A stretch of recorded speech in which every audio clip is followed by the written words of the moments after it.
Full time here at the Emirates. Arsenal 4, Wigan 0. Pretty much exactly as we expected from the Gunners, really. Very, very straightforward afternoon. I must admit, this is a Wigan team that are struggling in League One, and the golfing quality absolutely showed.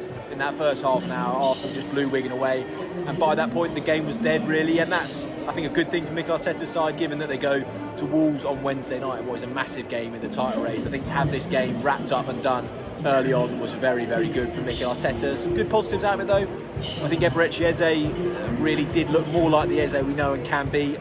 We've got a caveat to that, of course, with the opposition. Wigan gave him a lot of time, a lot of space, but Eze did use that to his full advantage. And I think for him right now, when he's going through a difficult period, to have the confidence from a game like this is big for him.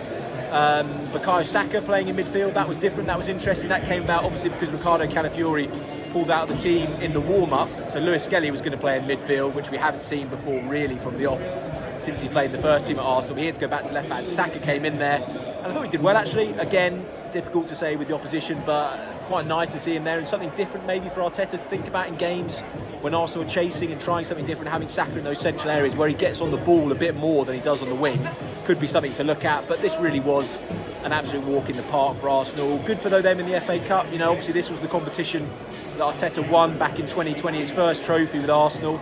Since then, Arsenal had some rotten luck with draws. Manchester United knocked them out last season. The year before that, they had Liverpool, City knocking them out. So I think they were due to have a nice game like this against Wigan into the 5th round and still on for all 4 trophies. A big ask to go and win all 4 of those, but I think the depth we've seen today shows why Arsenal are fighting on multiple fronts this season, and they'll look forward to Wednesday night at Wolves, where they'll be hoping for a big result in the title race.